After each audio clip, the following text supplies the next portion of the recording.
Madame la ministre, deuxième orateur du groupe Les Républicains, Monsieur Gilles Lurton, vous avez la parole. Merci Madame la Présidente. Madame la Ministre, nous venons de participer à une commission d'enquête sur la fibromyalgie dont vous avez à juste titre connu la qualité du travail. Son objectif était d'apporter des solutions de prise en charge des personnes atteintes de ce syndrome. Si nous en ignorons toujours les causes, et vous l'avez également dit, les conséquences sont maintenant parfaitement identifiées.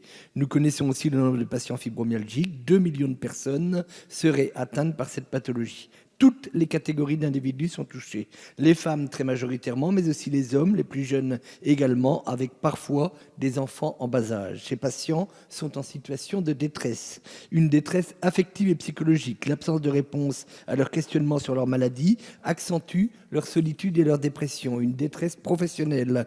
Ils sont souvent contraints d'arrêter leur travail à cause d'un manque de sommeil ou du handicap provoqué par les douleurs qu'ils ressentent, une détresse quotidienne. Leur vie est lourdement affectée dans leurs déplacements, leurs tâches ménagères ou leurs loisirs, une détresse financière enfin, faute de parcours de soins identifiés. Les patients s'engagent dans des thérapies dont l'efficacité reste parfois douteuse, mais certainement coûteuse et non prise en charge par l'assurance maladie et les assurances complémentaires.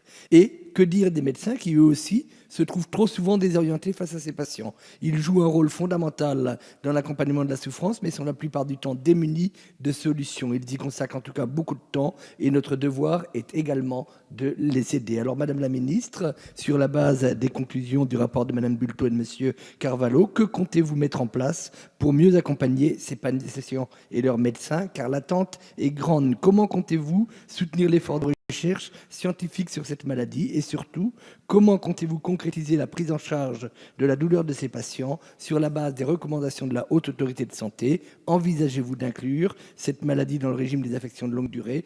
Vous y avez partiellement répondu, mais je voulais vous interroger sur tous ces points. Merci.